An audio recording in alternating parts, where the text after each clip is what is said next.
পৃথিবীতে অন্য কোনো কিছু মানুষকে এতটা নিষ্ঠুর বলিয়া বেপরোয়া হতে পারে যেটা জঙ্গিবাদ পারে। যে কোনো ধর্মের জঙ্গিবাদ, যে কোনো ধর্মের হতে পারে। আমরা আমাদের প্রতিবেশী রাষ্ট্রে দেখি কি ভয়ঙ্কর জঙ্গিবাদ বিভিন্ন সময় আছে। আমার দেশে একটা সময় ছিল। এটা আমাদের একটা লার্নিং দেয় যে আমরা কোনোভাবেই কোনো রকম উগ্রবাদ জঙ্গিবাদকে অ্যালাউ করতে পারি না, কোনোভাবেই না,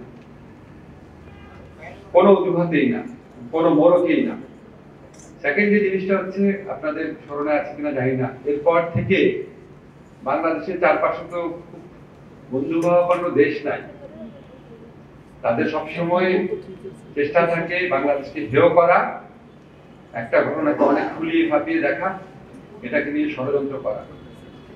আমরা যে গত 15 বছরের ফ্যাসিস্ট শাসন পেয়েছি, এই যে আমাদের জুলাই গণঅভ্যুত্থানে এত ছেলেকে এত মেয়েকে প্রাণ দিতে হলো, এত মানুষকে আহত হতে হলো, এটার সাথে কিন্তু 2006 সনের এই ঘটনাগুলো, 5 সনের এই ঘটনাগুলোর সম্পর্ক আছে।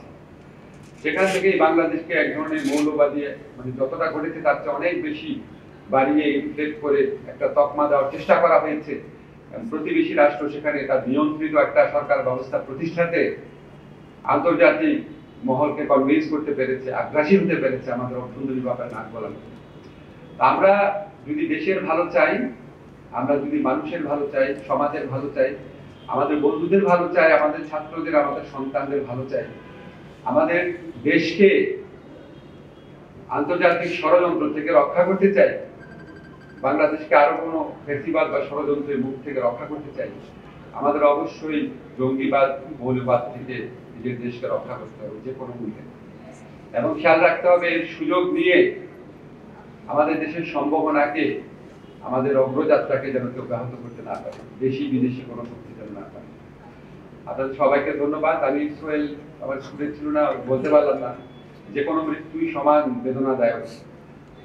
সোহেলের ছেলে যে আছো বাবা, তোমাকে অনেক আদর, অনেক দোয়া, জগন্নাথের ফ্যামিলির জন্য দোয়া থাকতো, সবার জন্য দোয়া থাকতো। এবং এটা তো সবাই বুঝেন যে নিজের ছাত্রের মৃত্যু কেমন লাগে। আমার আজকে অনেক ব্যস্ত সময়, আমাকে এয়ারপোর্টে যেতে হবে 7টার মধ্যে, কিন্তু আমি যখন শুনলাম জগন্নাথের জন্য প্রোগ্রাম, আমি সব কাজ ফেলে এসেছি। সবসময় থাকবো, যদি আরো কোনো কিছু করা যায় সেটাও চিন্তা করবো। সবাই ভালো থাকবেন, ধন্যবাদ।